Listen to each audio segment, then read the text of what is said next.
नमस्कार, India TV speed news देख रहे हैं आप और मैं हूं आपके साथ प्रिया शर्मा। रुक करते हैं स्पीड 100 का। अमित शाह ने संभाला गृह मंत्रालय का कार्यभार। दोनों गृह राज्य मंत्री नित्यानंद राय और बड़ी संजय कुमार भी मौजूद रहे। अमित शाह ने सहकारिता मंत्रालय का पदभार भी संभाला। लगातार दूसरी बार गृह के साथ सहकारिता मंत्रालय की मिली है जिम्मेदारी। गृह मंत्रालय का पदभार संभालने से पहले नेशनल पुलिस मेमोरियल पहुंचे अमित शाह ड्यूटी के दौरान जान गंवाने वाले पुलिसकर्मियों को श्रद्धांजलि दी। जेपी नड्डा ने स्वास्थ्य एवं परिवार कल्याण मंत्री का कार्यभार संभाला। 5 साल बाद सरकार में हुई है वापसी। केंद्रीय मंत्री बनने के बाद पहली बार बीजेपी मुख्यालय पहुंचे पार्टी अध्यक्ष जेपी नड्डा। बीजेपी के राष्ट्रीय महासचिवों और पदाधिकारियों ने स्वागत किया। मनसुख मांडविया ने युवा मामले और खेल मंत्री का पदभार संभाला। मोदी सरकार के पिछले कार्यकाल में स्वास्थ्य मंत्रालय देख रहे थे मांडविया।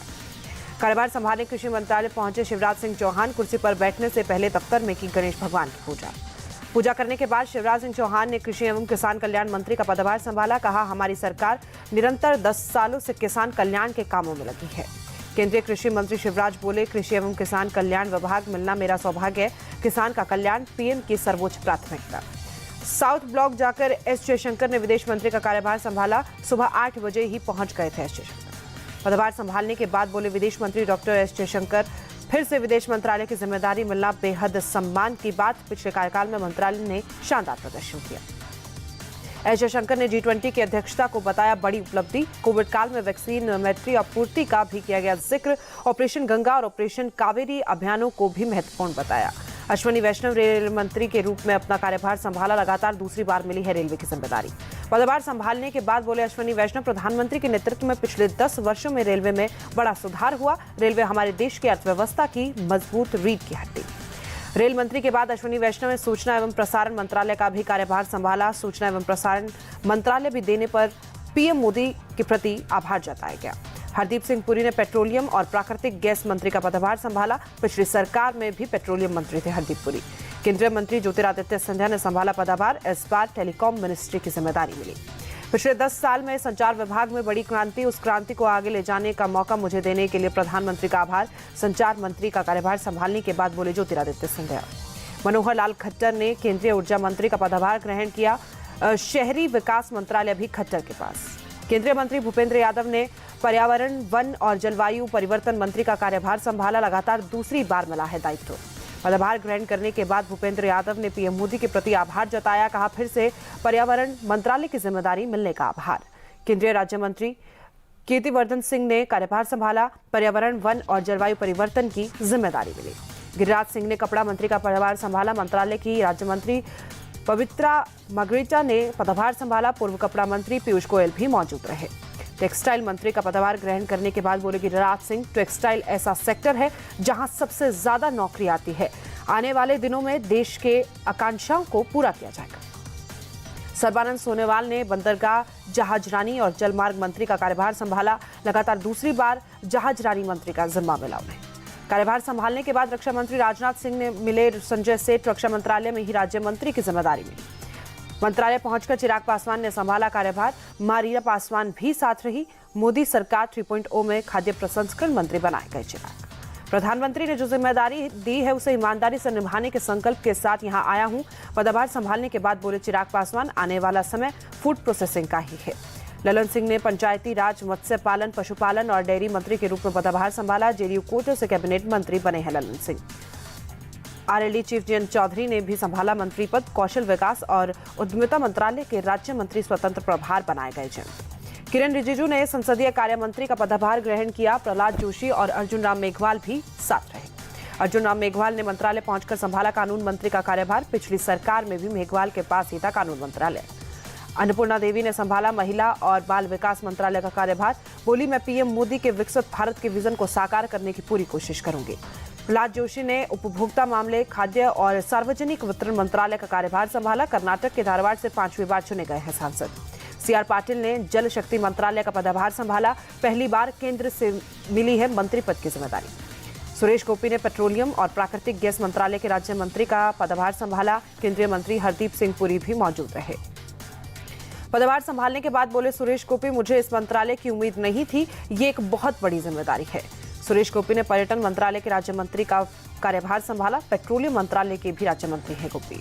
रक्षा राज्य मंत्री संजय सेठ ने मंत्रालय पहुंचकर संभाला कार्यभार। पहली बार केंद्र सरकार में मंत्री बने हैं राज्य के सांसद संजय सेठ। केंद्रीय मंत्री एल मुरुगन ने संभाला पदभार। सूचना एवं प्रसारण मंत्रालय में राज्य मंत्री बनाए गए हैं मुरुगन। दूसरी बार मुझे इस मंत्रालय में काम करने का मौका देने के लिए प्रधानमंत्री मोदी का आभार। सूचना प्रसारण मंत्रालय में राज्य मंत्री का पदभार संभालने के बाद एल मुरुगन बोले। केंद्रीय मंत्री गजेंद्र सिंह शेखावत ने संभाला कार्यभार। इस बार संस्कृति और पर्यटन मंत्री बनाए गए हैं शेखावत। पदभार संभालने के बाद बोले गजेंद्र सिंह शेखावत, मोदी जी की सरकार निरंतरता की पहचान रखने वाली सरकार है। विकसित भारत बनाने में संस्कृति और पर्यटन मंत्रालय विशेष योगदान करेगा। केंद्रीय मंत्री सुकांता मजूमदार ने संभाला कार्यभार। शिक्षा मंत्रालय में राज्य मंत्री को मिली जिम्मेदारी। राज्य मंत्री स्वतंत्र प्रभार डॉक्टर जितेंद्र सिंह ने कार्यभार संभाला। प्रधानमंत्री कार्यालय में कार्मिक लोक शिकायत और पेंशन मंत्रालय का जिम्मा मिला।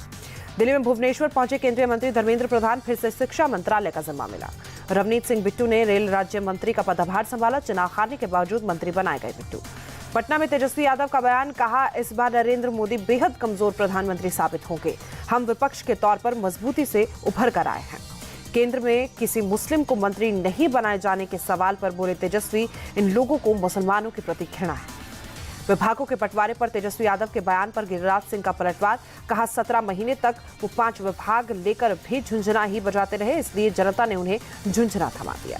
मोदी सरकार में मंत्रालयों के बंटवारे पर संजय राउत का हमला, बोले जैसे कैबिनेट का चयन हुआ उससे सब नाखुश। नीतीश और नायडू की मेहरबानी से सरकार बनी और मोदी ने उन्हें ही झुंझुना थमा दिया।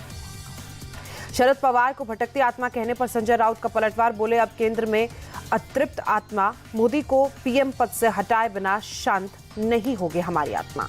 सचिन तेंदुलकर ने पीएम मोदी को तीसरी बार सरकार बनाने पर बधाई दी। देश को निरंतर विकास के पथ पर ले जाने के लिए भी शुभकामनाएं दी। भुवनेश्वर पहुंचे राजनाथ सिंह और भूपेंद्र यादव, बीजेपी विधायक का नेता चुनने के लिए बनाए गए हैं ऑब्जर्वर। राजभवन पहुंचकर चंद्रबाबू नायडू ने पेश किया सरकार बनाने का दावा। जन सेना प्रमुख पवन कल्याण भी साथ। कल होना है शपथ ग्रहण समारोह। अब दिल्ली की सियासत करेंगे अखिलेश यादव। कन्नौज से सांसद बनने के बाद करहल विधानसभा सीट से देंगे इस्तीफा, बोले बहुत जल्दी विधानसभा में सीट छोड़ने की जानकारी देंगे। चुनाव नतीजों के बाद योगी कैबिनेट की पहली मीटिंग, किसानों को सिंचाई के लिए मुफ्त बिजली, ग्रीन हाइड्रोजन नीति, लखनऊ में मेट्रो रेल विस्तार समेत कुल 41 प्रस्तावों को मंजूरी मिली। विजयवाड़ा में जनसेना विधायक दल के नेता चुने गए पवन कल्याण, मंगलगिरी स्थित पार्टी मुख्यालय में विधायक दल की बैठक की चय। लोकसभा चुनाव के बाद हरियाणा में कांग्रेस ने आम आदमी पार्टी के साथ गठबंधन तोड़ा। दीपेंद्र हुड्डा का ऐलान, कांग्रेस अकेले ही हरियाणा में चुनाव लड़ेगी।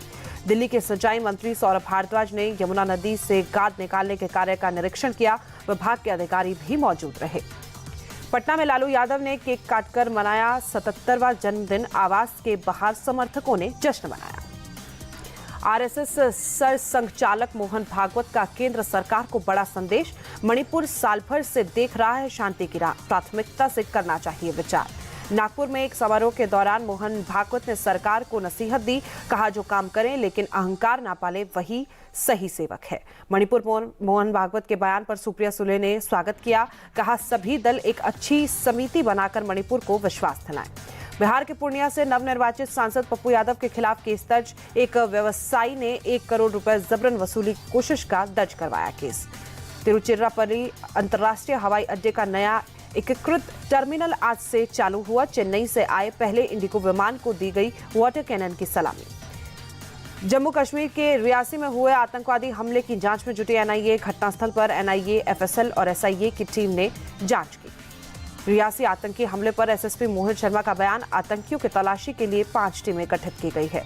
छत्तीसगढ़ के बलौदा बाजार में भड़की हिंसा के बाद जायजा लेने पहुंचे deputy CM Vijay Sharma, collectorate के साथ शहर का भी मुआयना किया गया।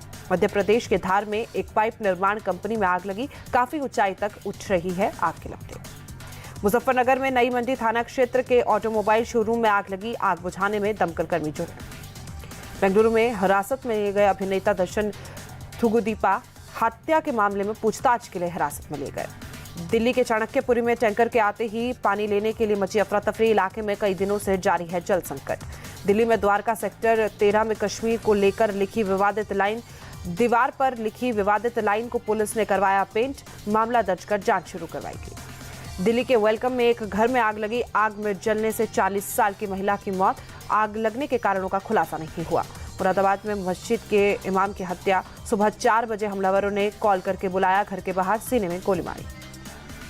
मध्य प्रदेश के गुना में शर्मसार करने वाली घटना सामने आई। एक बुजुर्ग को अर्धनग्न कर सरेआम घुमाया, माथे पर लिखा मैं चोर हूं, अनाज चोरी करने का आरोप था।